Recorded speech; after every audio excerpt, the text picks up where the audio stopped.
This is the graphics card that I broke. This is the thing I broke off of it. And yes, I contacted Louis Rossman's guys and they gave me a price and a quote to fix it. And it's actually a really good quote. But I'm gonna see if I can't fix it myself today. Today's video is sponsored by Audible and their huge library of online audiobooks. Now look, I've talked about Audible in the past, and it's great for someone like me who's constantly on the go. But even when I'm sitting in planes or cars, I can't read books because I get incredibly motion sick. But I can certainly listen. I don't get sick when I listen to things. Now, usually I'm a fan of the self-help section. I mean, I've talked about needing all the help I can get in the past, but lately, I've been on quite the Star Wars kick, as you can see by one of the latest PCs that I built. But if you want to learn a little bit more about Star Wars and see how far the universe actually expands when it comes to Star Wars, they've got a huge selection of Star Wars books, and I'm going to be actually starting a new book just called Star Wars Darth Plagueis. I want to know more about that particular history that leads a lot to what we know about Star Wars as we know it today. One of the cool features of Audible is the fact that you can switch back and forth between audiobooks and a traditional reading book between all of your devices because they sync. The best part is members get a free audiobook every single month. Even if you cancel the service, that book is yours to keep forever. But if Star Wars isn't your thing, that's all right, because their massive online library includes all genres that you could possibly think of, so there's sure to be something in there that's gonna be right up your alley. So what are you waiting for? Go get your free book right now by heading to audible.com/JayzTwoCents or texting JayzTwoCents to 500-500. All right, so as we've already talked about, this is a $2,500 Titan that I broke a resistor off of because of the fact that it was had liquid metal sitting on there, which messed up some of the solder. For like months. A long time, yeah. But you know, Steve told me he left it on for a year before and didn't have any problems. So I thought we were in the clear, but I think it would have been fine if I hadn't accidentally pried on it. I think the prying on it, and Louis Rossman already talked about how terrible these SMDs are all soldered down. He has a whole video about it, actually I watched it. It's a combination of like the gallium effect plus the way I was trying to clean it, by scraping it, it caught the end and popped it off. So it probably would not have broken off, and it would be just fine, just like the other one, had I not done a terrible way of cleaning it. I highly recommend sending it to a professional to get it fixed. I'm not a professional. I'm gonna try and fix it though, because that's what this channel is all about. But I'm not gonna jump right into it. I am going to see if our broken, we have a lot of broken graphics cards around here, don't we? We're starting to. Our broken 9800 GTX Plus, I'm gonna see if this has, it should have a resistor on the other side. There's none on the back. I'm gonna practice on this card since we already broke it. And I'm doing that with my trusty iFixit! Also too, the only thing that's probably right for this job is the iFixit, honestly, and tearing down the graphics card, because I'm using this guy. Not the right soldering iron. Let me explain. I know a lot of you out there following this channel are electrical engineers and do this stuff for a living, because you've all reached out to me. And trust me, I am very appreciative of all of you saying, just send the card and some money to ship it back and you'll fix it. And I trust that all of you would send me back a $2,500 graphics card when I send to someone that I don't know. That's besides the point. This is a rare opportunity where I get to do something for the first time ever on this channel that I've never done before. So I'm gonna be doing it the wrong way for a couple of reasons. One, as much as I've been researching, I can't seem to find any definitive tutorials on how to do it the right way. So I'm gonna do it the way I sort of think I should.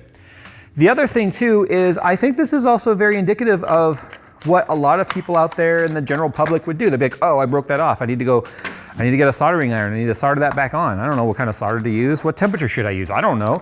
So we've got a 25 watt up to 750 F. I don't know if that's right. I mean, there were other ones that up to like 60 watts and like 900 degrees. So I don't know what I'm doing. But many of you might agree that I don't know what I'm doing with anything. And to that, that's fine. But oh. Oh my, this is a great story. I did try and find, I'm not a noob to soldering. I just don't have any of my actual decent soldering stuff here. I also have some of my really fine solder somewhere that's not here. And I couldn't find any when I went to Lowe's, which is undoubtedly the worst place to buy soldering stuff from.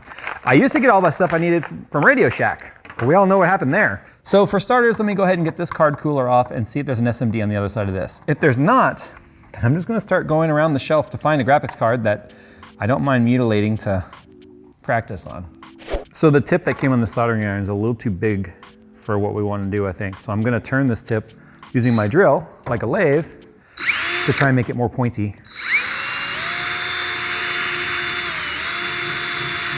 So this is the one I have to replace right here. And as you can see, there's individual pads on each side with that divide down the middle. So I can't just put solder on there and push it down, because that will probably lock us at 300 megahertz, because that will be bridging where it shouldn't be. So I've got to put a little bit of solder there, and probably a tiny bit there, and on both sides, and then heat up the resistor and smoosh it down. But I don't have any on this card to allow me to practice. All right, well. You're setting it? Yeah, because that other card it's not working very well. All right, so there is solder. There is some solder still on there. Oh, there, and there. I don't really want to add more. That's clearly not. All right, I'm gonna try just putting a little bit on there. So it almost seems like the irons they use are a lot hotter because it's just like a second. Ooh, looks like you're making progress.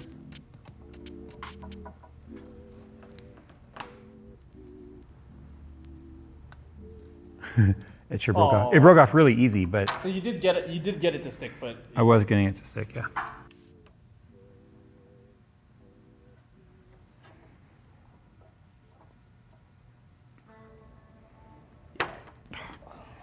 This is probably really difficult for experts to watch.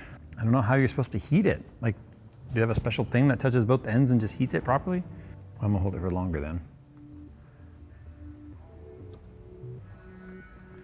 Feels like it's on there. I feel like putting a little hot glue over it.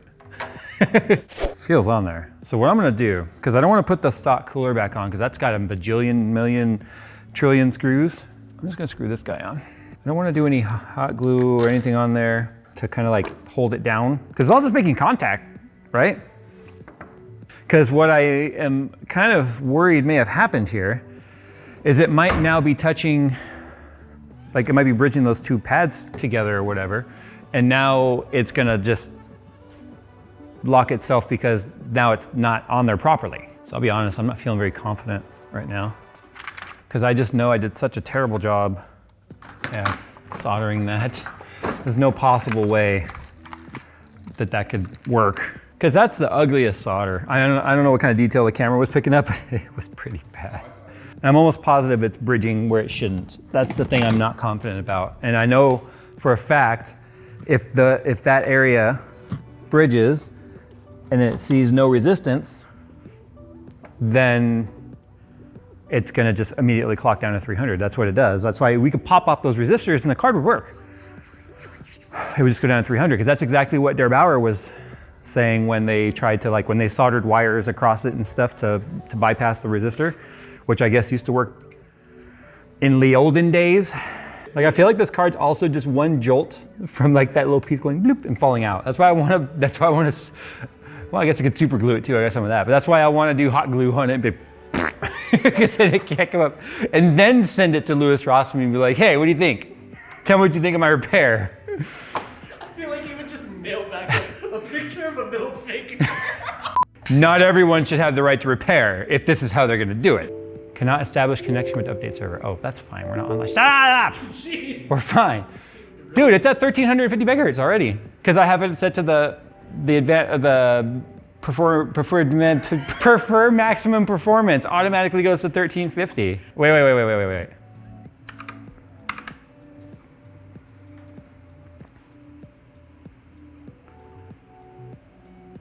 No freaking way. Did you? 1935, 1950. Okay, let me max power limit. There's 2040. There's 2070, 54C.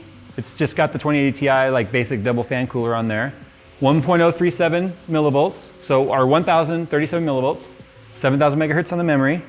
That's the ugliest solder job, and I'm not confident. I wouldn't go on the card and it wouldn't go bink and fall off. Dude, I think we could have fixed it without soldering it at all.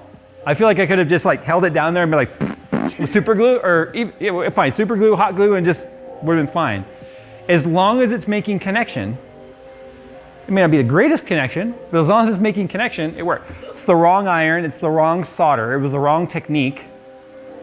I filed down the tip because the tip was too big. It cost me $19 because I used the solder that came with it, which still stinks in here because it's the wrong solder. Didn't even, well, it has flux on it, but it freaking works. So what do you do with it now? Put it back on the shelf? I gotta super glue it still. Or I keep saying super glue, I gotta hot glue it. Oh, this is gross at 135.